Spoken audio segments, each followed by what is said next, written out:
আসলে মুসলিম সমাজে প্রচলিত যে বেদাতগুলো প্রতিষ্ঠিত আছে, এই বেদাতগুলো সম্পর্কে যখন কোরআন এবং সহিহ হাদিস দিয়ে বলা হয়, তখন আসলে তাদের যুক্তি ঠিক এই রকম।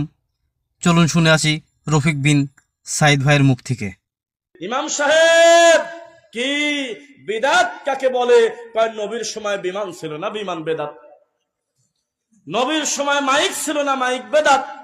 নবীর সময় মাম পানির বোতল ছিল না, বোতল বেদাত। তাহলে ইমাম সাহেবকে বলতে হবে, দুই বেলা ভাত খায় এক বেলা গাঁজাও যদি খেত, এত কুলাঙ্গার, এত অসভ্য কথা মুখ দিয়ে বের হতো না। অথচ হাউজে কাউসারের পানি পাবে না যেই পাপী, যেই পাপীর প্রতি আল্লাহর লানত, ফেরেশতার লানত, ওয়ান নাসি আজমাইন, গোটা মানব জাতির লানত, যার ইবাদত কবুল হয় না, ফরজ নফল সুন্নাত কিচ্ছু কবুল হয় না, এত বড় ভয়াবহ পাপকে ঠাট্টা করে আর বলে নবীর সময় তো পেলে না, ছিল না। তাহলে ইমাম সাহেব অসুস্থ, মস্তিষ্ক বিকৃত, মেন্টাল জোকা।